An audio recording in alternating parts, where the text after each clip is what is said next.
सदा अपने को बाप के दिल तख्तनशीन आत्माएं अनुभव करते हो। ऐसा तख्त सारे कल्प में अब एक बार ही मिलता है और कोई समय नहीं मिलता। जो श्रेष्ठ बात हो और मिले भी एक ही बार तो उस तख्त को कभी भी छोड़ना नहीं चाहिए। जो बाप के दिल तख्तनशीन होंगे, सदा होंगे, तो तख्तनशीन की निशानी क्या है? तख्त पर बैठने से क्या होता है? तख्त पर बैठने से अपने को बेफिक्र बादशाह अनुभव करेंगे। तो सदा बेफिक्र रहते हो या कभी थोड़ा थोड़ा फिक्र आ जाता है, चाहे अपना, चाहे सेवा का, चाहे दूसरों का? तो सदा दिल तख्त पर बैठने वाली आत्मा नशे में भी रहती और नशा रहने के कारण स्वैतल ही बेफिक्र रहती। क्योंकि इस तख्त में यह विशेषता है कि जब तक जो तख्तनशीन होगा वह सब बातों में बेफिक्र होगा। जैसे आजकल भी कोई कोई स्थान को विशेष कोई नवीनता विशेषता मिली हुई है, तो दिल तख्त की यह विशेषता है, फिक्र आ नहीं सकता। तो नीचे क्यों आते जो फिक्र हो? काम करने के लिए नीचे आना पड़ता है। दिल तख्त को यह भी वरदान मिला हुआ है कि कोई भी कार्य करते भी दिल तख्तनशीन बन सकते। फिर सदा क्यों नहीं रहते? और कोई अट्रैक्शन, आकर्षण है नहीं, लेकिन हो जाती है। कभी भी कोई भी बात सामने आए तो फौरन दिल तख्तनशीन बन जाओ, तो कोई भी बात अपनी तरफ खींचेगी नहीं। बैठने की प्रैक्टिस है या कभी कभी प्रैक्टिस भूल जाती है? तख्तनशीन बनने के लिए तिलकदारी भी बनना पड़े। तिलक कौन सा है? स्मृति का। तिलक है तो तख्तनशीन भी है, तिलक नहीं तो तख्त नहीं। अविनाशी तिलक लगा हुआ है, या कभी मिटता है कभी लगता है। अविनाशी तिलक है ना। स्मृति का तिलक लगा और तख्तनशीन हो, सदा स्वयं भी नशे में रहेंगे और दूसरों को भी नशे की स्मृति दिलाएंगे। तिलक लगाना मुश्किल है कि सहज है? सदा जी है ना। सदा शब्द में मुस्कुराते हैं। अगर बाप दादा पूछे कि 21 जन्मों में कभी राज्य अधिकारी बनो कभी प्रजा बनो, राज्य अधिकारी नहीं बनो, मंजूर है? नहीं। तो अभी चांस है, क्योंकि भविष्य का आधार वर्तमान पर है। अगर अभी सदा तख्तनशीन है तो वहां भी सदा राज्य अधिकारी बनेंगे। तो सदा शब्द को अंडरलाइन करो। बच्चों को कभी भी बाप का वर्षा भूलता है क्या? तो यह दिल तख्त भी बाप का वर्षा है, तो वर्षा तो सदा साथ रहेगा ना। क्या याद रखेंगे? कौन हो? बेफिक्र बादशाह। बार बार स्मृति को इमर्ज करते रहना। सदा यह नशा रहे कि हम साधारण आत्मा नहीं हैं लेकिन विशेष आत्माएं हैं।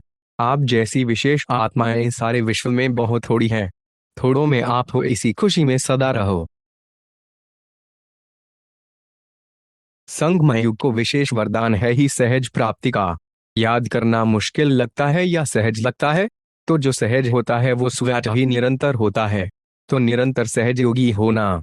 जब बाप साथ है और बाप से प्यार है, तो जिससे प्यार होता है उसका साथ छोड़ा जाता है क्या? तो साथ क्यों छोड़ते हो? तो सदा साथ रहना है। सदा साथ रहने से मायाजी भी सदा सहज होंगे। वायदा क्या करते हो कि कभी आपको नहीं छोड़ेंगे, कभी नहीं भूलेंगे? तो फिर क्यों छोड़ते हो? तो जो वायदा किया है उसको सदा स्मृति में रखो। क्योंकि ड्रामानुसार समय भी वरदानी मिला है, तो समय भी सहयोगी है। बाप दादा आते ही हैं सब सहज करने। तो जो भी कदम उठाते हो, हर कदम में सहज का अनुभव करना, यही ब्राह्मण जीवन है। क्योंकि बाप सर्व प्राप्तियों के भंडारे भरपूर कर देते हैं। तो जहाँ प्राप्तियों का भंडारा भरपूर है वहाँ कोई बात मुश्किल नहीं है। सर्व शक्तियों का भंडार भरपूर है। जो नॉलेजफुल है उसके सर्व खजानों से भंडारे फुल हैं। अगर कोई कमी है, चाहे शक्तियों में चाहे गुणों में, किसी भी खजाने में कमी है तो नॉलेज की कमी है। तो बाप समान बनना है ना। तो चेक करो कि किस खजाने की कमी है और उसको भरते जाओ। अहंकार अनेक प्रकार का है। सबसे विशेष कहने में भल एक शब्द देह अभिमान है, लेकिन देह अभिमान का विस्तार बहुत है। एक है मोटे रूप में देह अभिमान, जो कई बच्चों में नहीं भी है। चाहे स्वयं की देह, चाहे औरों की देह, अगर औरों की देह का भी आकर्षण है, वो भी देह अभिमान है। कई बच्चे इस मोटे रूप में पास हैं। मोटे रूप से देह के आकार में लगा हुआ अभिमान नहीं है, परंतु इसके साथ साथ देह के संबंध से अपने संस्कार विशेष हैं, बुद्धि विशेष है, गुण विशेष हैं, कोई कलाएं विशेष हैं, कोई शक्ति विशेष है, उसका अभिमान अर्थात अहंकार, नशा, रोब, ये सूक्ष्म देह अभिमान है। अगर इन सूक्ष्म अभिमान में से कोई भी अभिमान है तो न आकारी फरिश्ता नेचुरल निरंतर बन सकते, न निराकारी बन सकते। क्योंकि आकारी फरिश्ते में भी देह भान नहीं है, डबल लाइट है। देह अहंकार निराकारी बनने नहीं देगा। तो ये गीत गाते हो, या कोई अप्राप्ति है? पैसा चाहिए, मकान चाहिए, नेता की कुर्सी चाहिए? कुछ नहीं चाहिए, क्योंकि कुर्सी होगी तो भी एक जन्म का भी भरोसा नहीं, और आपको कितनी गारंटी है? 21 जन्म की गारंटी है। गारंटी कार्ड माया तो चोरी नहीं कर लेती है। जैसे यहाँ पासपोर्ट खो लेते हैं तो कितनी मुश्किल हो जाती है, तो गारंटी कार्ड माया तो नहीं ले लेती है, छुपा छुपी करती है। फिर आप क्या करते हो? लेकिन ऐसे शक्तिशाली बनो जो माया की हिम्मत नहीं। समय प्रमाण योग लगाने वाले बने हैं व सदा योगी जीवन, अर्थात हर कर्म में योग्युक्त युक्तयुक्त स्वैत व सदा के योगी बने हैं। किसी भी ब्राह्मण आत्मा से कोई भी पूछेंगे कि ज्ञानी और योगी हैं, तो क्या कहेंगे? सभी ज्ञानी और योगी हैं ना। ज्ञान स्वरूप बनना अर्थात हर संकल्प, बोल और कर्म समर्थ होगा, व्यर्थ समाप्त होगा। क्योंकि जहां समर्थ है वहां व्यर्थ हो नहीं सकता। जैसे प्रकाश और अंधियारा साथ साथ नहीं होता, तो ज्ञान प्रकाश है, व्यर्थ अंधकार है। वर्तमान समय व्यर्थ को समाप्त करने का अटेंशन रखना है। सबसे मुख्य बात संकल्प रूपी बीज को समर्थ बनाना है। अगर संकल्प रूपी बीज समर्थ है तो वाणी, कर्म, संबंध सहज ही समर्थ हो ही जाता है। तो ज्ञान स्वरूप अर्थात हर समय, हर संकल्प, हर सेकंड समर्थ योगी तू आत्मा सभी बने हो, लेकिन हर संकल्प स्वयं युक्त युक्तियुक्त हो। इसमें नंबर वार है। क्यों नंबर बने? जब विधाता भी एक है, विधि भी एक है, फिर नंबर क्यों? बाप दादा ने देखा योगी तो बने हैं लेकिन प्रयोगी कम बनते हैं। योग करने और कराने दोनों में सभी होशियार हैं। ऐसा कोई है जो कहे कि योग कराना नहीं आता? जैसे योग करने कराने में योग्य हो, ऐसे ही प्रयोग करने में योग्य बनना और बनाना, इसको कहा जाता है योगी जीवन, अर्थात योगयुक्त जीवन। अभी प्रयोगी जीवन की आवश्यकता है। जो योग की परिभाषा जानते हो, वर्णन करते हो, वो सभी विशेषताएं प्रयोग में आती हैं। सबसे पहले अपने आप में यह चेक करो कि अपने संस्कार परिवर्तन में कहाँ तक प्रयोगी बने हो, क्योंकि आप सबके श्रेष्ठ संस्कार ही श्रेष्ठ संसार के रचना की नींव है। अगर नींव मजबूत है तो अन्य सभी बातें स्वतः मजबूत हुई ही पड़ी हैं। तो यह देखो कि संस्कार समय पर कहाँ धोखा तो नहीं देते हैं। श्रेष्ठ संस्कार को परिवर्तन करने वाले कैसे भी व्यक्ति हो, वस्तु हो, परिस्थिति हो, योग के प्रयोग करने वाली आत्मा को श्रेष्ठ से साधारणता में हिला नहीं सकते। ऐसे नहीं कि बात ही ऐसी थी, व्यक्ति ही ऐसा था व वायुमंडल ऐसा था, इसलिए श्रेष्ठ संस्कार को परिवर्तन कर साधारण व व्यर्थ बना दिया। तो क्या इसको प्रयोगी आत्मा कहेंगे? अगर समय पर योग की शक्तियों का प्रयोग नहीं हुआ तो इसको क्या कहा जाएगा? तो पहले इस फाउंडेशन को देखो कि कहाँ तक समय पर प्रयोगी बने हैं। अगर स्व के संस्कार परिवर्तक नहीं बने हैं तो नए संसार परिवर्तक कैसे बनेंगे? प्रयोगी आत्मा की पहली निशानी है संस्कार के ऊपर सदा प्रयोग में विजयी। दूसरी निशानी प्रकृति द्वारा आने वाली परिस्थितियों पर योग के प्रयोग द्वारा विजयी। समय प्रति समय प्रकृति की हलचल भी योगी आत्मा को अपने तरफ आकर्षित करती है। ऐसे समय पर योग की विधि प्रयोग में आती है। कभी योगी पुरुष को व पुरुषोत्तम आत्मा को प्रकृति प्रभावित तो नहीं करती, क्योंकि ब्राह्मण आत्माएं पुरुषोत्तम आत्माएं हो। प्रकृति पुरुषोत्तम आत्माओं की दासी है। मालिक दासी के प्रभाव में आ जाए, इसको क्या कहेंगे? आजकल पुरुषोत्तम आत्माओं को प्रकृति साधनों और सैल्वेशन के रूप में प्रभावित करती है। साधन व सैल्वेशन के आधार पर योगी जीवन है। साधन व सैल्वेशन कम तो योगयुक्त भी कम, इसको कहा जाता है प्रभावित होना। योगी व प्रयोगी आत्माओं की साधना के आगे साधन स्वतः ही स्वयं आते हैं। साधन साधना का आधार नहीं हो, लेकिन साधना साधनों को स्वतः आधार बनाएगी। इसको कहा जाता है प्रयोगी आत्मा। तो चेक करो संस्कार परिवर्तन विजयी और प्रकृति के प्रभाव के विजयी कहाँ तक बने हैं। तीसरी निशानी है विकारों पर विजयी। योगी व प्रयोगी आत्मा के आगे ये 5 विकार, जो दूसरों के लिए जहरीले सांप है, लेकिन आप योगी प्रयोगी आत्माओं के लिए ये सांप गले की माला बन जाते हैं। आप ब्राह्मणों के और ब्रह्मा बाप के अशरीरी तपस्वी शंकर स्वरूप का यादगार अभी भी भक्त लोग पूजते और गाते रहते हैं। दूसरा यादगार, ये सांप आपके अधीन ऐसे बन जाते जो आपके खुशी में नाचने की स्टेज बन जाते हैं। जब विजयी बन जाते हैं तो क्या अनुभव करते हैं? क्या स्थिति होती है? खुशी में नाचते रहते हैं ना। तो यह स्थिति स्टेज के रूप में दिखाई है। स्थिति को भी स्टेज कहा जाता है। ऐसे विकारों पर विजय हो इसको कहा जाता है प्रयोगी। तो यह चेक करो कहाँ तक प्रयोगी बने हैं। अगर योग का समय पर प्रयोग नहीं, योग की विधि से समय पर सिद्धि नहीं, तो यथार्थ विधि कहेंगे। समय अपनी तीव्र गति समय प्रति समय दिखा रहा है। अनेकता, अधर्म, तमो प्रधानता हर क्षेत्र में तीव्र गति से बढ़ता जा रहा है। ऐसे समय पर आपके योग के विधि की वृद्धि व विधि के सिद्धि में वृद्धि तीव्र गति से होना आवश्यक है। नंबर आगे बढ़ने का आधार है प्रयोगी बनने की सहज विधि।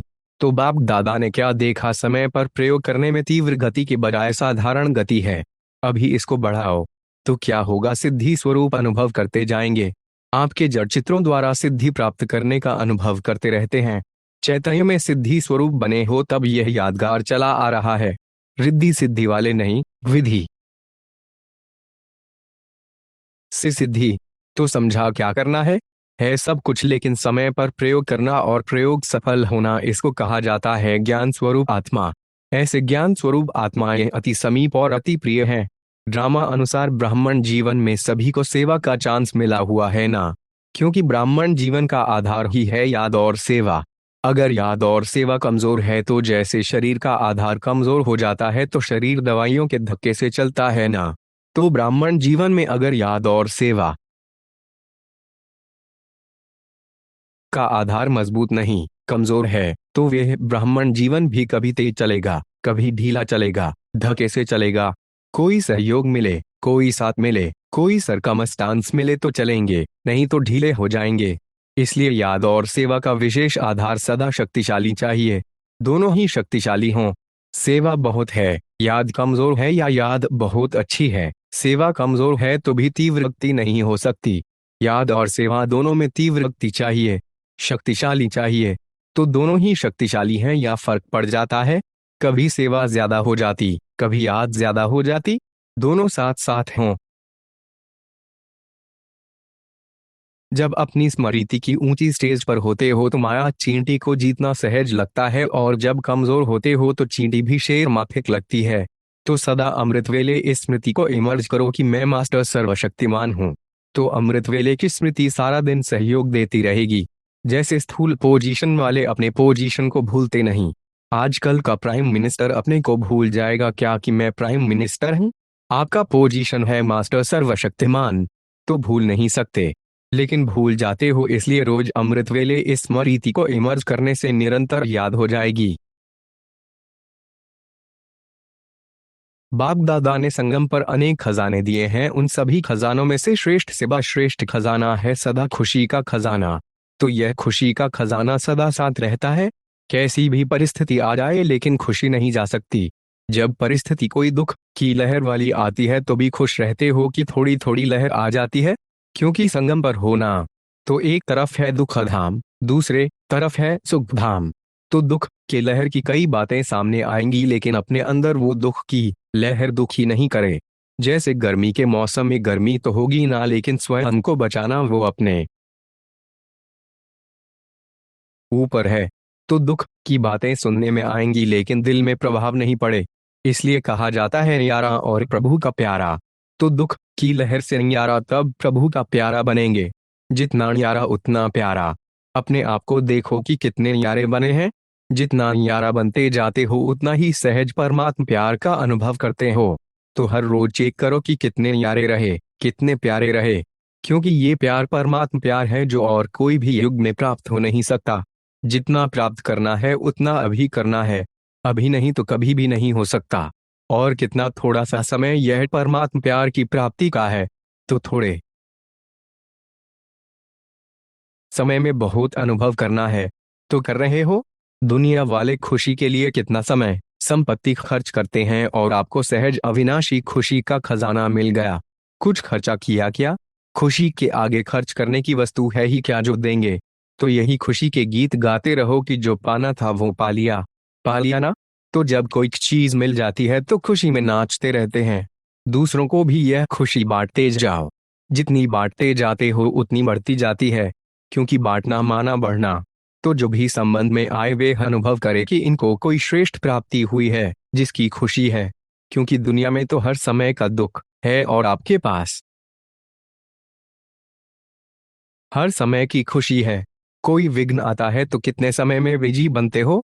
टाइम लगता है, क्योंकि नॉलेजफुल हो ना, तो विघ्नों की भी नॉलेज है। नॉलेज की शक्ति से विघ्न वार नहीं करेंगे लेकिन हार खा लेंगे। इसी को ही मास्टर सर्वशक्तिमान कहा जाता है। तो अमृत वेले से इस ऑक्यूपेशन को इमर्ज करो और फिर सारा दिन चेक करो। अगर कहाँ भी संकल्प मात्र थोड़ा भी लगाव है तो राजऋषि नहीं कहेंगे। अगर लगाव है तो दो नाव में पांव हुआ ना, थोड़ा पुरानी दुनिया में, थोड़ा नई दुनिया में। इसलिए एक बाप, दूसरा न कोई। क्योंकि दो नाव में पांव रखने वाले क्या होते हैं? न यहाँ के न वहाँ के। इसलिए राजऋषि राजा बनो और बेहद के वैरागी भी बनो। 63 जन्म अनुभव करके देख लिया ना, तो अनुभवी होगे। फिर लगाव कैसा? अनुभवी कभी धोखा नहीं खाते हैं। सुनने वाला, सुनाने वाला धोखा खा सकता है, लेकिन अनुभवी कभी धोखा नहीं खाता। तो दुख का अनुभव अच्छी तरह से कर लिया है ना, फिर अब धोखा नहीं खाओ। यह पुरानी दुनिया का लगाव सोनी हिरण के समान है। यह शौक वाटिका में ले जाता है। तो क्या करना है? थोड़ा थोड़ा लगाव रखना है। अच्छा नहीं लगता लेकिन छोड़ना मुश्किल है। खराब चीज को छोड़ना और अच्छी चीज को लेना मुश्किल होता है क्या? अगर कोई सोचता है कि छोड़ना है तो मुश्किल लगता है, लेना है तो सहज लगता है। तो पहले लेते हो, पहले छोड़ते नहीं हो। लेने के आगे यह देना तो कुछ भी नहीं है। तो क्या क्या मिला है वे लंबी लिस्ट सामने रखो। सुनाया है ना कि गीत गाते रहो, पाना था वो पा लिया, काम क्या बाकी रहा? तो यह गीत गाना आता है, मुख का नहीं, मन का। मुख का गीत तो थोड़ा टाइम चलेगा, मन का गीत तो सदा चलेगा। अविनाशी गीत चलता ही रहता है, ऑटोमेटिक है। खुश हैं और सदा खुश रहेंगे, यह पक्का निश्चय है ना। खुश रहने वाले ही खुश नसीब हैं। यह पका है या थोड़ा थोड़ा कच्चा हो जाता है? कच्ची चीज अच्छी लगती है, पक्के को पसंद किया जाता है। तो पूरा ही पका रहना है। रहने वाली आत्माएं बाप को भी प्यारी हैं, क्योंकि बाप सदा खुश रहने वाले हैं, खुशी के सागर हैं। तो बच्चे भी खुश रहते हैं तो बाप को भी खुशी होती है। तो दुख को सदा के लिए विदाई दे दी ना, या कभी कभी निमंत्रण दे देते हो? दुख की दुनिया से निकल चुके दुख धाम में रहते हो क्या? कहाँ रहते हो? संगमय युग पर, दुख धाम में नहीं। दुनिया वाले दुख धाम में है, लेकिन आप संगमय युग, खुशियों का युग, मौजों का युग उसमें हो। ऐसे है, कभी गलती से दुख धाम में तो नहीं चले जाते। कभी थोड़ी थोड़ी दिल होती है तो नशा रहता है कि हम संगमयुगी श्रेष्ठ ब्राह्मण आत्माएं हैं। इसलिए ब्राह्मणों को सदा ही ऊंची चोटी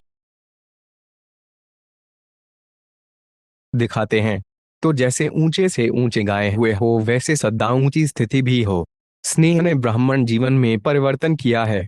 फिर भी स्नेह ही 3 प्रकार के हैं। एक हैं स्नेह करने वाले, दूसरे हैं स्नेह निभाने वाले और तीसरे हैं स्नेह में समाये हुए। समाना अर्थात समान बनना।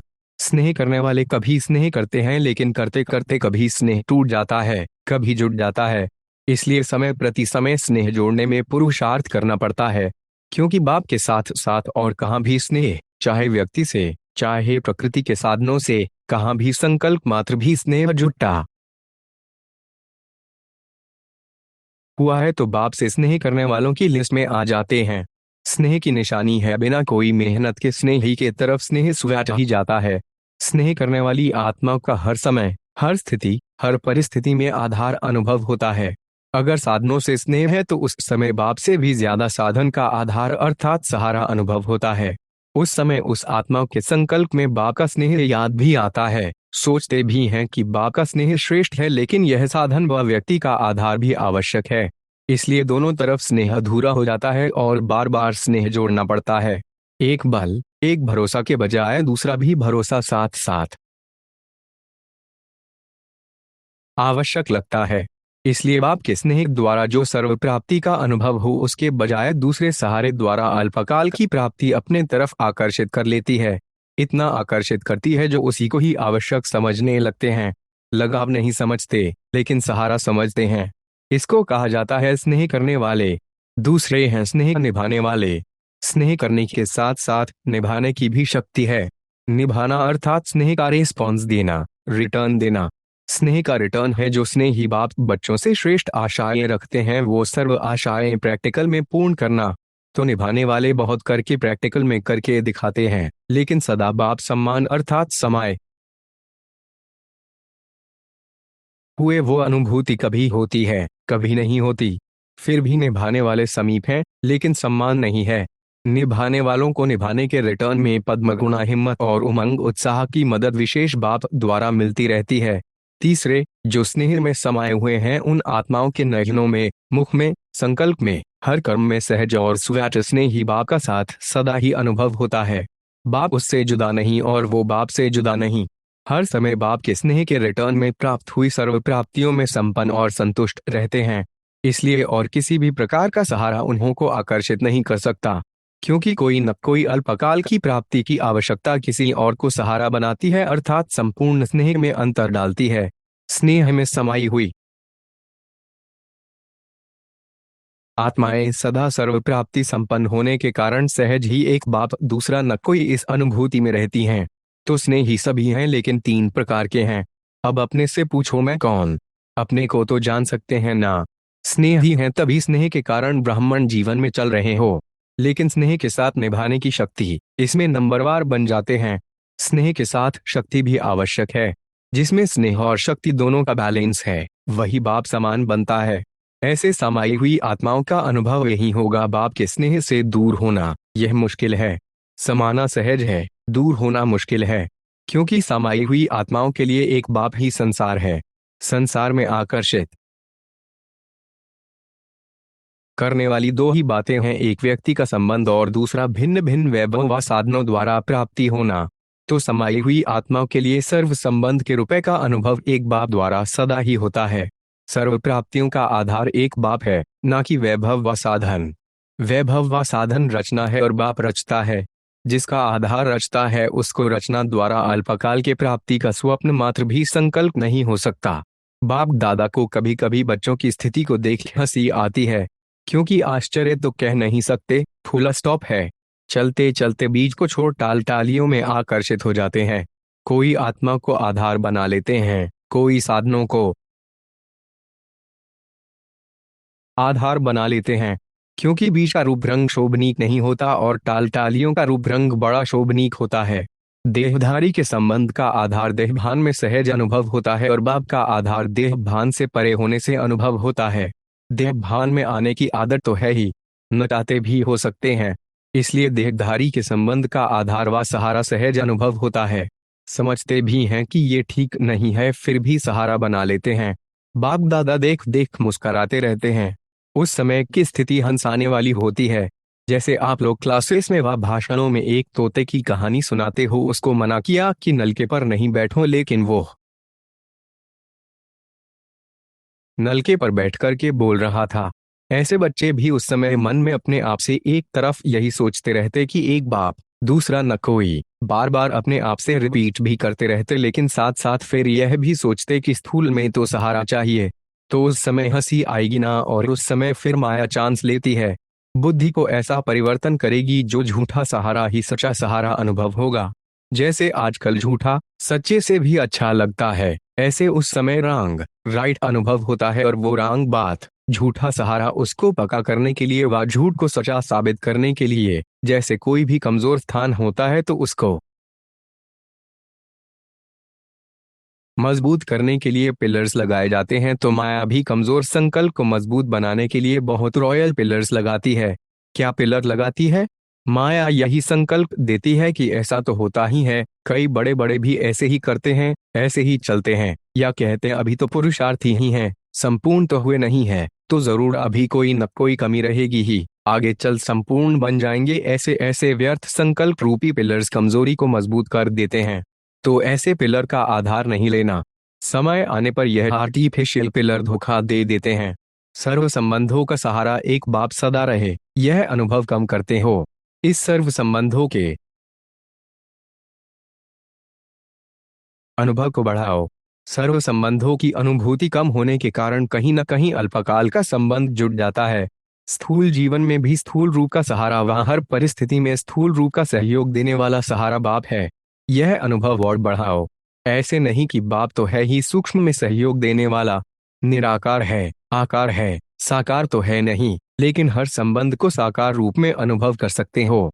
साकार स्वरूप में साथ का अनुभव कर सकते हो। इस अनुभूति को गहराई से समझो और स्वयं को इसमें मजबूत करो। तो व्यक्ति, वैभव व साधन अपने तरफ आकर्षित नहीं करेंगे। साधनों को निमित्त मात्र कार्य में लाना व साक्षी हो सेवा प्रति कार्य में लगाना, ऐसी अनुभूति को बढ़ाओ। सहारा नहीं बनाओ, निमित्त मात्र हो। इसको कहा जाता है स्नेह में समाई हुई समान आत्मा। तो अपने से सोचना कि मैं कौन